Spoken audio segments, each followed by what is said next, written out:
Hi, everybody. Welcome to the Female Film Critics panel. And this month, it's very exciting. We have with us film critic Linda Cook. She comes out of the Quad City area, Quad City Times.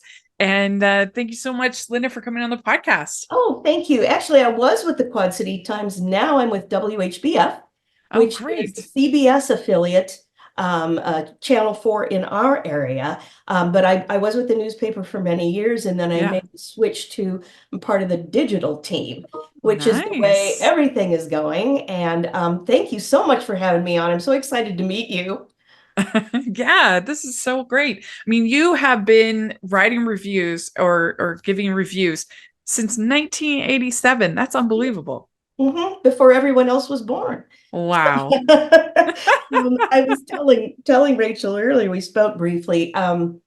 I began to write in 87 before there was an IMDb or Rotten Tomatoes or any information online. The internet was unheard of. We had email, but in order to prepare myself or prepare a review, it took sometimes hours of research to find out how to spell names.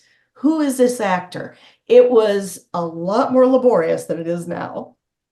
Yeah, so you did you grow up with like a love of movies, or was that something that you Yes. got later? Yes, I'm from Monmouth, Illinois, and I'm in Davenport, Iowa now. Monmouth is, I'm going to say 3.5 hours south of Chicago. So it's Monmouth College. That's where I went to school.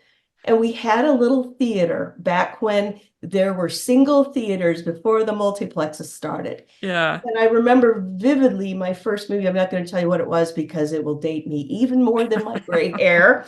Um, but I remember thinking when I went into the movie theater, I was in another world. And Yeah. I was one of those kids, I was a very sick little kid. And for that moment, from that moment that I stepped inside, I wasn't this sick little kid. I was somebody like everybody else who was seeing this phenomenon.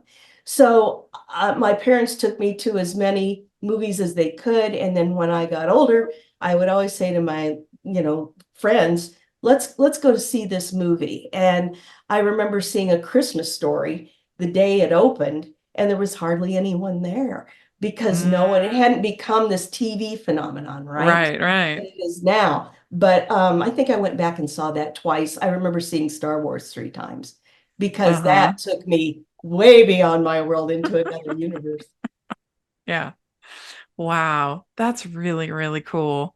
That was your education background, was that in journalism?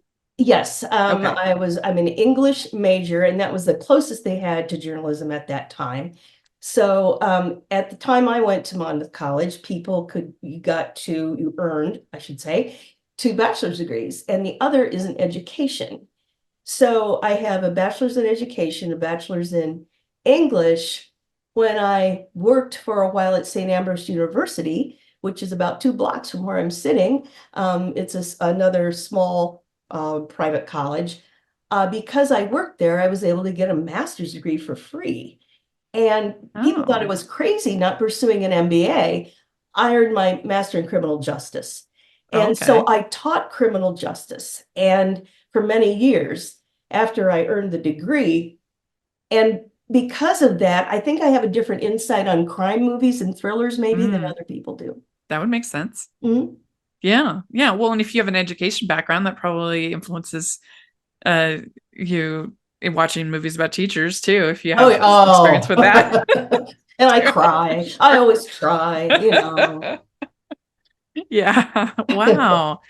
Did you find it hard at all to go from you're a reporter versus writing criticism? Like they're two kind of different things. Did you They feel like are. that was that an adjustment for you? I still do it. I'm a crime reporter at WHBF.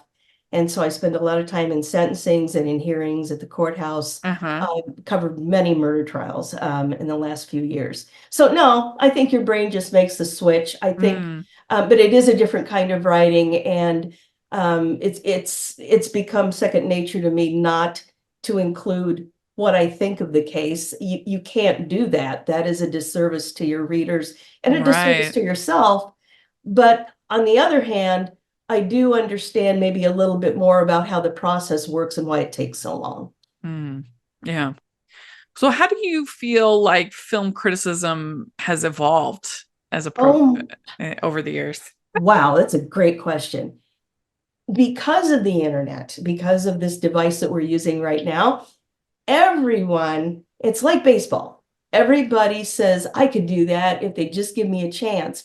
And I think that it's a lot harder than people realize to be a good critic and to be an earnest one. Anyone can talk about a movie they saw.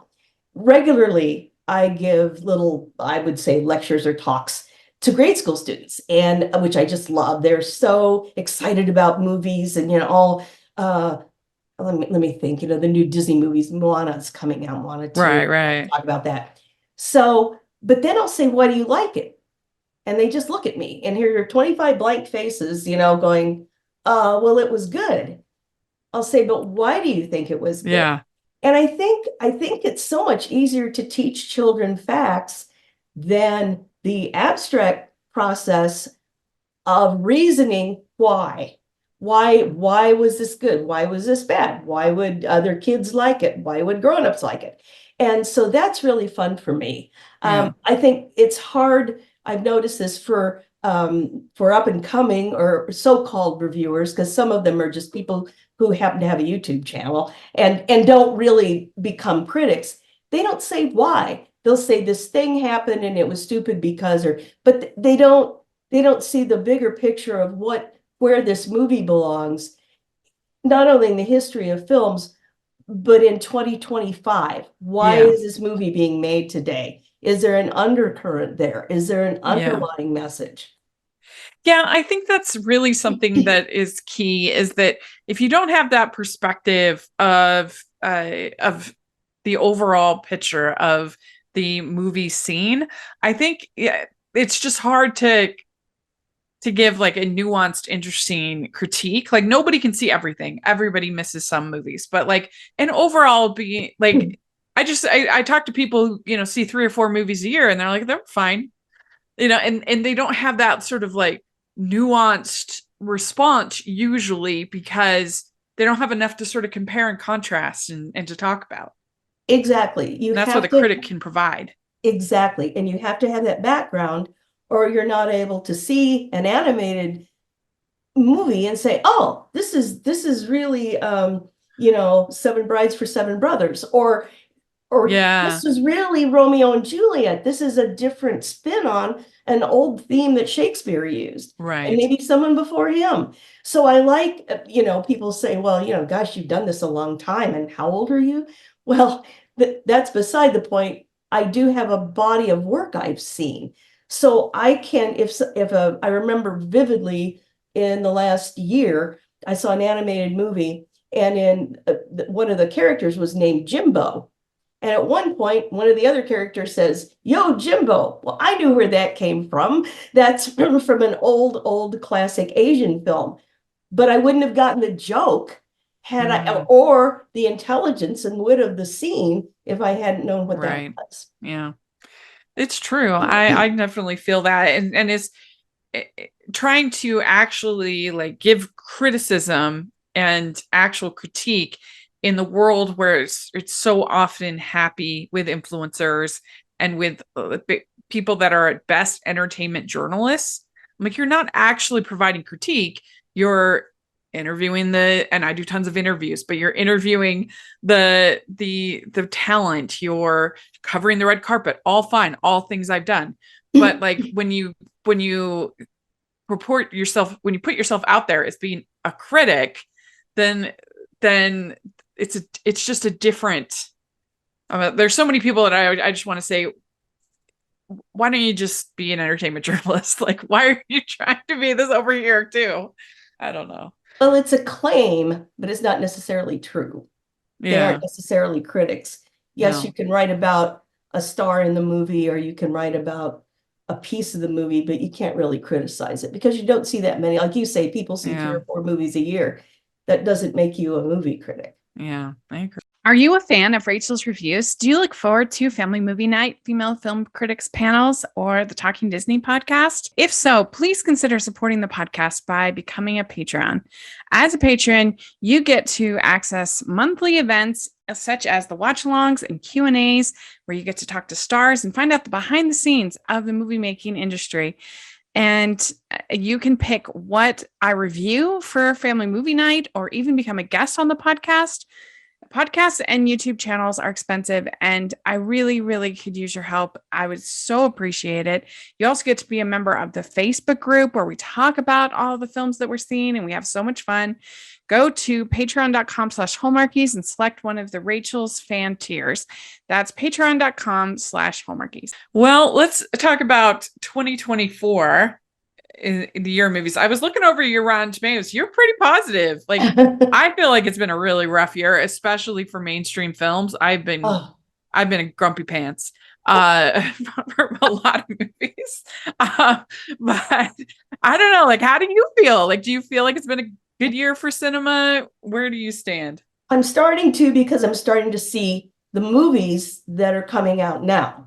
In other words, they always save the best till the last, so we don't forget about them, during the voting season. And I'm in the Alliance of Women Film Journalists. I'm in the, so when we vote, the studios go, yeah, oh, hey, that one out there in Iowa, we'll send her a screener now, because it may not have played near her, but we want her to see our movie, right? Yeah. So I feel better now. I see and look back in the last few years, and I think COVID affected things. I won't go down that rabbit hole, but I see so many sequels and I see so many reboots, so many franchises, and it disappoints me. We as viewers, and people say, well, it's a kid movie. That doesn't matter. Children deserve wit and clever writing, and so do I. Yeah.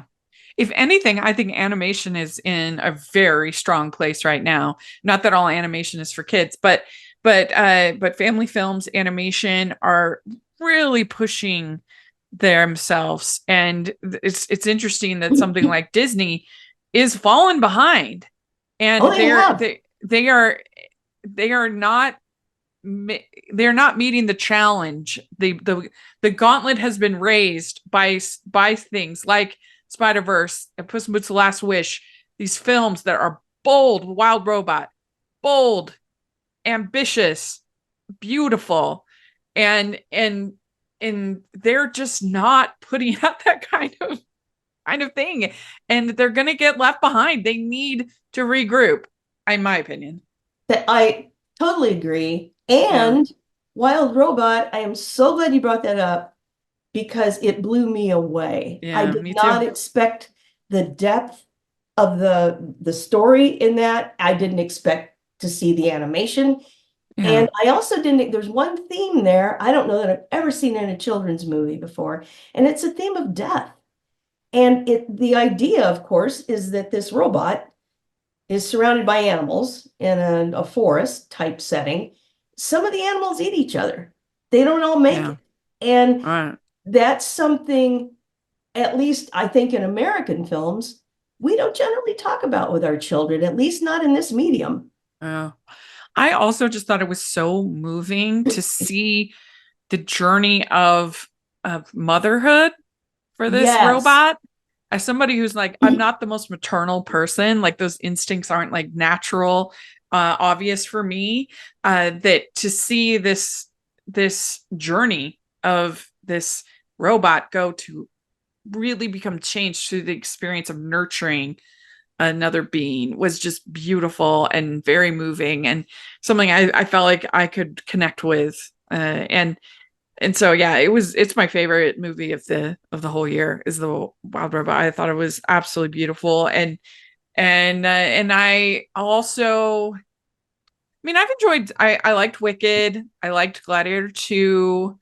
I've enjoyed some of the mainstream releases, but man, especially like from like May through July, there was just it was a rough period for me. Yeah. Did you see Hundreds of Beavers? Yes. Oh, yes. It renewed That's high for me. Huh? That's high for me. Oh, The year. absolutely. Yeah. I didn't know people were still thinking that far outside any box. Yeah. And the fact that these absolutely unknown, or mostly unknown, I'll say, filmmakers on a shoestring made me laugh harder than almost any other movie this year. Mm-hmm. Yeah, I agree. It was very, very, very creative. And whoever is handling their social media is a genius because they've been Genius. doing amazing things. Genius. They've been doing so good. But yeah, most of my favorites this year are smaller films. I really loved Ghost Light. I really loved uh I loved Chicken for Linda. It's a little animated film. I loved. Oh, it's. I guess it is getting it's on the Oscars release, but I don't think it's getting released in theaters until next year. But the new Looney Tunes movie, Oh, I have. Have you seen it? it's so good. Oh, I can't wait. I Yeah, can't wait. I absolutely loved it. It's funny. It's everything that we've been wanting from a Looney Tunes movie all these years, but we've never gotten. No Like, in Space my Jam. opinion, I thought it was really good. Oh, I'm so glad. Okay, Yeah, good, yeah, good, yeah. good, good. Now that makes me hopeful for 2025. Yeah, yeah. I loved Yeah, Conte. I hope they get it in front of enough faces doing the campaign like this because I don't know, it's very enjoyable. I really enjoyed Touch. Did you get to see Touch? Yes, yes. But that Yeah. was really good. And I'm adopted too, so Oh, not yeah. that defines who I am, but it kind of does, I guess, in a way. Some So part, yeah. so these movies about adoption and movies about forming your own family, which I think adopted kids tend to do with their friends, and I certainly have Yeah. for years.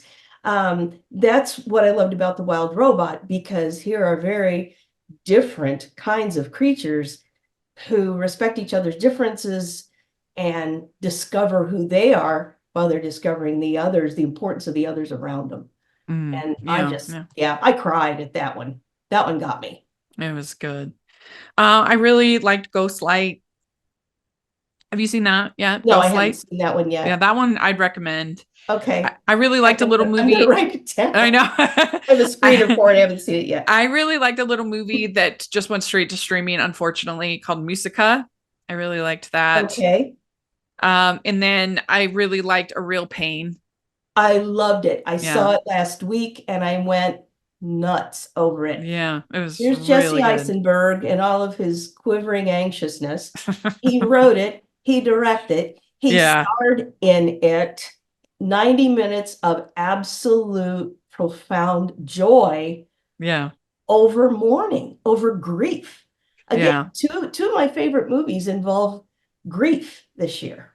Well, and I was so close to my grandma, and so seeing their connection, even though you don't see her, the connection and the love they have for her was so palatable, and so I thought it was just lovely and funny.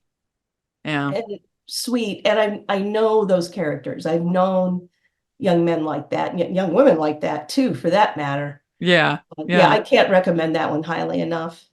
Have you gotten to see The Brutalist yet? No, but I have the screener for it. So, all right. That's too bad that you don't get to see it on the big screen. We don't, once in a while they'll show an indie film like that around here. The problem is your ticket, I always tell people, your ticket is your vote. Yeah. So if sequel action movies are doing well, and that's what people are going to, you're going to put that sequel actioner in an auditorium. You're not going to devote that to an indie movie that 10 people are going to see. Well, and especially one that's almost 4 hours long. Like right, exactly. So a lot of these films don't come to this area, but I get to see them at the end of the year. Yeah. It's just too bad because it really is kind of a whole experience. There's even an intermission and wow. Yeah. So I can't wait. Yeah, but I can't say I enjoyed it because it's pretty tough stuff. But it was just so well executed that I walked away being like, of these kind of Oscar Beatty films, this is the most impressive one I've seen as far as acting, directing, everything. And it was just you watching, you just think, how did this get made in 2024? Like, who greenrolled this thing of this almost 4 hour epic movie about this architect? And, like, it just seems like something from another era when you watch it. I thought Tar was like that when I saw it. I thought, as I watched it in an empty auditorium, I was the only Oh, one. Tar? Tar, yeah. Yeah, It yeah. was the same kind of thing for me. How did Yeah. it get made? Yeah. One thing I noticed, and of course I saw Honora not long ago, so that's one of my top ones too. But Uh-huh. I've noticed that there are more good solid roles for women this year, and Yeah, it's pretty made me feel good. good. It's Thelma, true. wow, June Squibb really starring Oh, in yeah. a road trip movie. That was Wow. fun. Or Fun. even some ones that probably won't get Oscar love that I wouldn't that I thought were really excellent, like Naomi Scott and Smile 2. Yes, So good yes, yes, yes. in And that. have you seen The Room Next Door? No. Oh, I recommend it. Mm. Now it's Pedro Almodovar. So this is his first English movie, and I'm a fan of his anyway. Yeah. The dialogue is odd sometimes, I think, because of his ear, but it doesn't ruin this relationship, friendship between these two women. And it takes off a little bit in a way you might not expect. Please see that when you can. Mm. Oh yeah. I mean, Good one.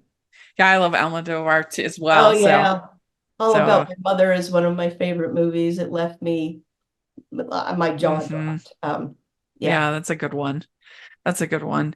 Yeah, but it just seemed like this year there was just such a bad streak between like Ghostbusters, the Ghostbusters movie. I thought it was terrible. Godzilla versus Kong was really Mm. bad.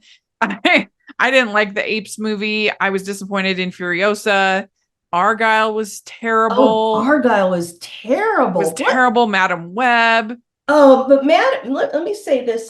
I have two friends who are and they're very young. They're in their Yeah. 20s. And they're movie junkies. Madam Web, they loved that movie so much because it was Really? so bad, and they sat through it and roared. And one of them texted me during it and said, "This is the comedy hit of the year." And I said, "But it wasn't supposed to be. Yeah, It's not unintentional. supposed to be funny." Yeah, that was really dreary. And And when the villain gets taken out by the Pepsi sign, I was just like, is this parody? Is this I for don't real? know. Like, what is happening? How much did Pepsi pay for that? That's what I want. Yeah. Yeah, you're right. Argyle was really surprised me. I thought it would have a lot more to it. There was just, Yeah. it was sort And of it an empty started shell. off like the first 20, 30 minutes or so. I was like, this is so fun. Like It had I me. was enjoying it. And then it just like completely lost me. One reveal. Oh, and then there's another reveal, and then another reveal, and then they're like skating on oil, and it's just like, what is happening? I don't know, but you and I could have written something better than that in an afternoon. It's like it felt like Matthew Vaughn was never gonna found out he could never make another movie again. So let's just do everything in this movie. Like pile on. Pull out the stops. Yeah. Oh, I love that. That's great. See the franchises. What franchises came about this year? Reboots. Yeah, I mean, I liked Deadpool and Wolverine, Me too. not for the story, but it just was funny. It was Like fun. whenever they would try to like tie it back to the MCU or they were like explaining, no. But like when they were just jokes, then I was enjoying it. And so many were self-referential, and I Yeah. like that. I like that, they joked about the multiverse, which is just ridiculous. And Yeah. I really like that movie. But is it the caliber of Conclave? I don't think so. No. I like Conclave a lot and have been very careful to I wasn't as crazy about it as everyone else. It's not like a really. terrible movie, but I just didn't get the thrilling part of it. Now it I had me was from the I was gut. just kind of like, watching, like, I didn't feel like I got invested enough in the various candidates so that I was like, then I would feel the tension if I got to know them and knew who they were, and they're, so that I'm rooting for one of them over another. But aside from the Ray Fiennes character, I didn't really get to know anybody. So it was just kind of by the numbers to me. I don't know. Wow. It's not awful. I just didn't love it like I was hoping I would. And I kind of felt the same way about Honora, in the sense of, it had been sold to me. It's not a bad movie, but it had been sold to me as this like riotous comedy. That this was the new Pretty Women, that this was a romantic comedy. Ooh. This was like, and I don't know why I had been sold that. People said it's a screwball comedy. No, it's so not. I go in, I'm expecting to laugh, and it's not really that at all. Tell me the finale is a comedy. Like, there's over the top moments, but I don't know. I was just kind of, I felt sorry for her, and I felt the ending was kind of confusing, but I left feeling like that. And so part of it is my own expectations going into it, that it had been sold something different than what I got. But I was just kind of like, what is he trying to say about this? This is not a new version of Pretty Women at all. Not at all. Like, just because it's about us, they're both about sex workers, doesn't mean they're the same. No. Ooh, I didn't know anything about it when I went into it, except that it had gotten good reviews. Yeah. So I had zero expectations. Yeah. It took me on this wild ride. I believed in her character. And in fact, when I'm in court, I see her character over and over again. I see women who think they have finally found this salvation in a man. And they're doomed. And I saw that coming in a way. I didn't exactly expect it to work its way out that way, but I thought her performance was just wow. She was wonderful. And another one I loved was Strange Darling. Yes, I agree. I like that better than those other two. Okay, personally. Okay, but yeah, I thought it was very clever, very surprising. Like, the twist worked for me. Me too. Yeah, it really did. I was like, what to expect. I mean, and talk about great direction. Oh my gosh. That's one of my favorite of the year, Strange Darling. I mean, it probably won't be considered, which is stupid, but I would absolutely put it in for editing. Oh, like, definitely. The editing is like absolutely essential in making that film work. Yep. Yeah, it really, really is. And so that one was, I really liked that one as well. I agree. I really liked Kill. That was an Indian film, and that was bonkers. I have not seen that. It's really bloody. It's crazy. That's okay. but it was very well done for what it is, and it's not that long for an Indian film. Oh yeah, sometimes those are really. I mean, in the true meaning of the word. Yeah, it's only 105 minutes, which oh my goodness, very short for there. Okay, I'll write that one down too. Yeah, so that one's good. I tell you, one I really disliked is Kinds of Kindness. That was okay. No one liked that movie. No one liked that movie. I saw it. I forgot about it. I feel like people give Lanthimos like a huge pass, and I'm like, he still has to. There has to be a story. There has to be like, what is going on with cannibalism and the very strange messaging, and I don't know. I thought it was unbearable. I didn't think I thought it was okay, but I don't think I talked about it with a single person. I didn't review it. It was here and gone. Because nobody knew what it was about. Talk about, what name could I give this movie that would so confuse the populace that they won't go. Oh, I'll do Kinds of Kindness. What is that supposed to mean? Even it's the thing that annoys me sometimes with critics is, if Kinds of Kindness was released by Joe Schmo, just out of college, first time filmmaker, didn't have Lanthimos's name on it, would you enjoy it? If it was the exact same film, I don't believe that's the case with a lot of, like, there's just too many times when I feel like critics, and I'm sure I am guilty of it from time to time, but they have their favorites, they have their directors and they're and they give them a huge pass if you actually start to talk to them, if they genuinely liked it, fine, no problem. But once you actually start talking to them and they're like, yeah, I didn't really like that either, and I didn't really like that either, or what they said, I'm like, wait, did you like it? Like, I don't know. I just don't. I don't like when we play favorites as critics. And I know I'm guilty of that sometimes. I know I am, because I generally like his work, but this was not one of my favorites. Yeah, definitely not. I didn't mind Poor Things.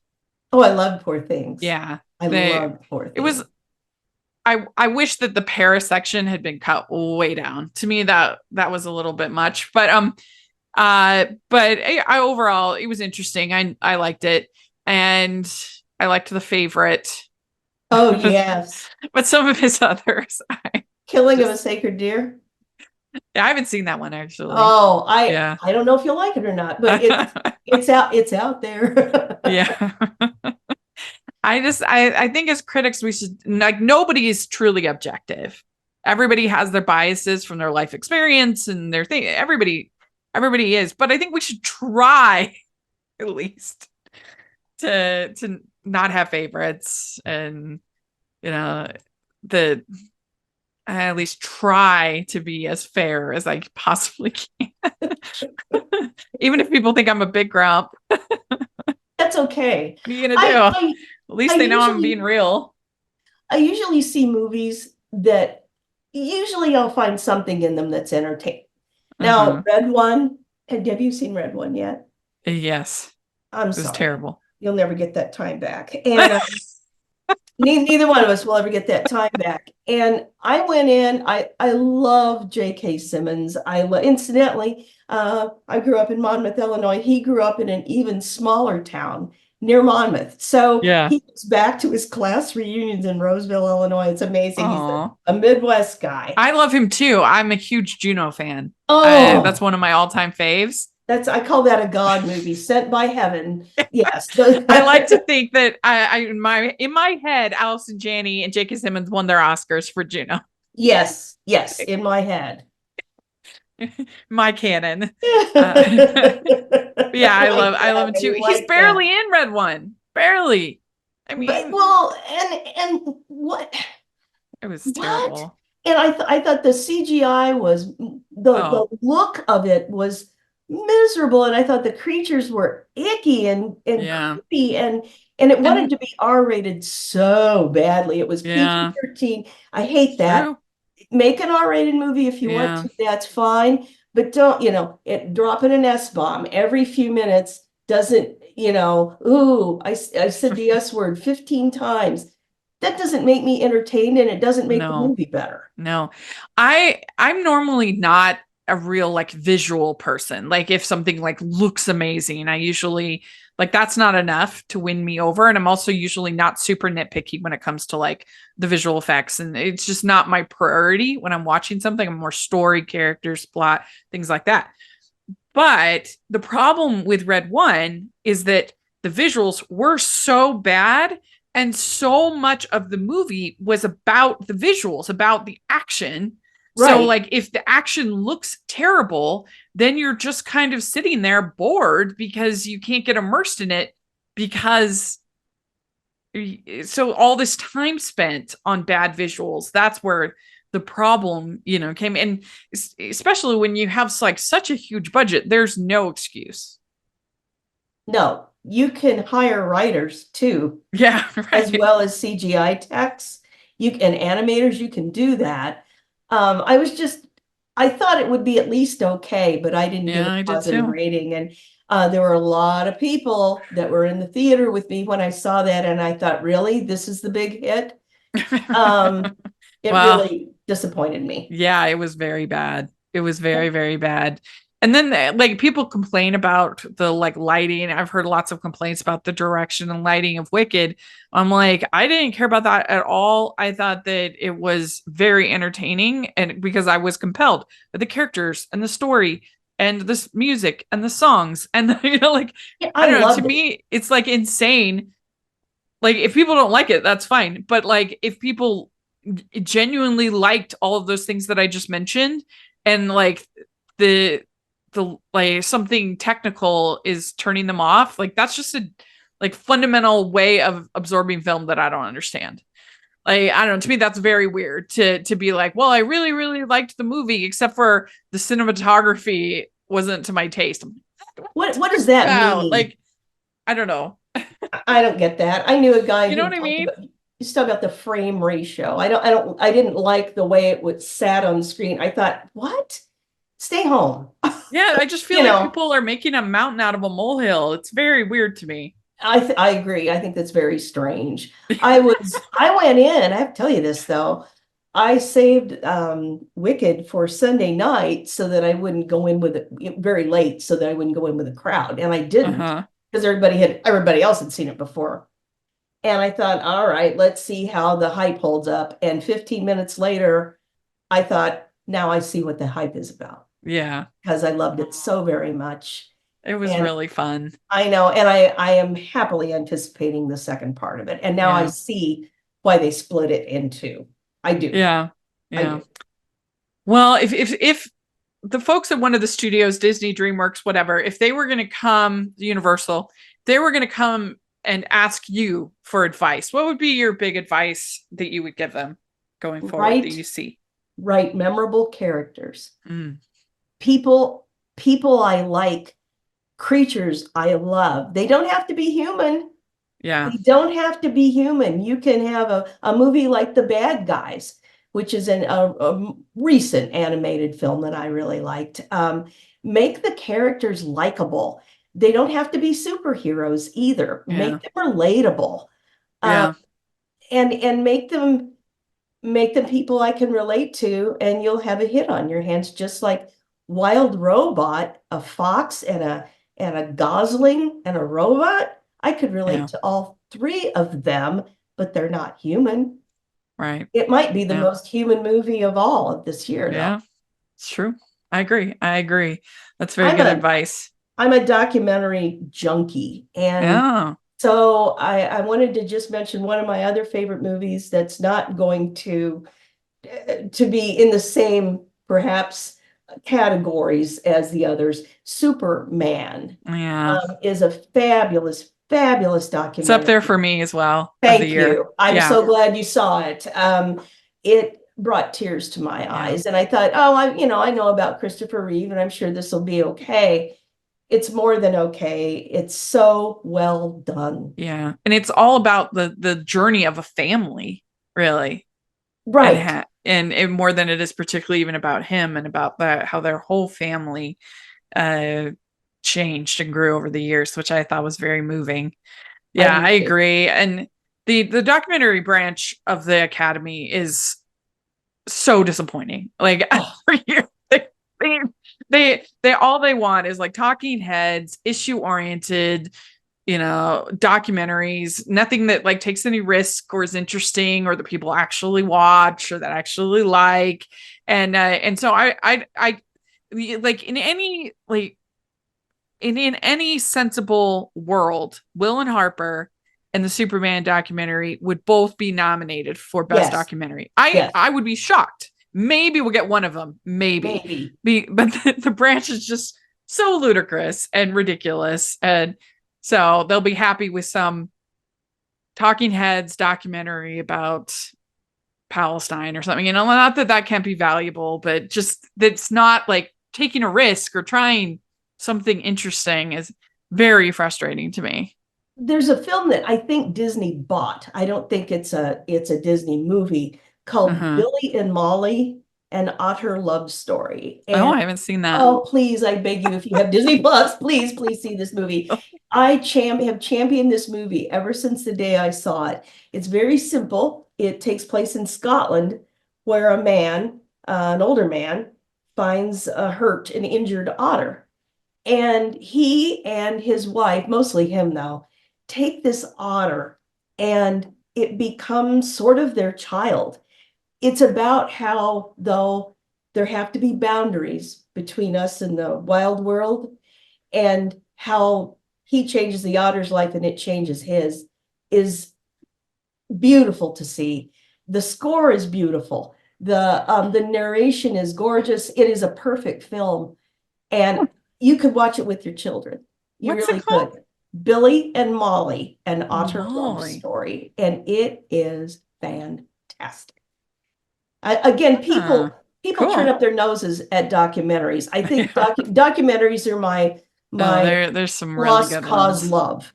And I saw so many good probably 60 good documentaries this year. I won't go on and on, but Oh, those really? two, at least 60, maybe more. And I'm they are like my so favorite behind on storytelling. documentaries. I saw Frida. Yes, I like that a lot. I saw Skywalker's Love Story. That one Like was that really too. good. And I really loved the documentary about Luther Vandross that was at Yes, Sundance. yes. Can't think of the name of it. It was really good And though. it's just like a basic like documentary about his life, but like I just connected with him so much as a human. Hmm. I really did. And the fact that he sung all about love and he never experienced love was just like Right. so devastating to me. And I could connect with it because I cover Hallmark movies on my other podcast. And I've never, so like I cover love and I've never been in love. So I Oh, connected with him on that level, oh. and so that one was really good. Also, The Greatest Night in Pop. That was great. That's one of my favorite movies of the whole year was Yeah. this Night in Pop. I won't mention the musician's name, but I always thought he was kind of a horse's patoot. I did. Saw him in concert even, but I thought that guy's kind of a horse's patoot. He was. That proved me right. Well, I just loved it. It was so funny when they were talking about Ray Charles or Stevie Wonder showing Ray Charles where the bathroom was, and they're like, "It's literally the blind leading the blind." What a great moment in music history, though, that Yeah, I was. mean, and I was nervous because I was like, I don't know, that song's pretty annoying. Like, am I gonna? Is this gonna be? It's like an earworm, song. But they just did it so well with the clips and the quotes and the way that they another one that was edited like incredibly well and very entertaining. Yeah. Right, Yeah. right. Lionel Richie, too, you talk about just a nice person. Yeah, He's that just a nice story where you found the guy. snake at Yeah. Michael's. That's really good. So and it was interesting. I'll be curious to see if Piece by Piece gets in for documentary. They I had liked it a nominated lot. some animated documentaries like Flea, Hmm. so it's not unheard of, but it'll be interesting. It was a little boring for me.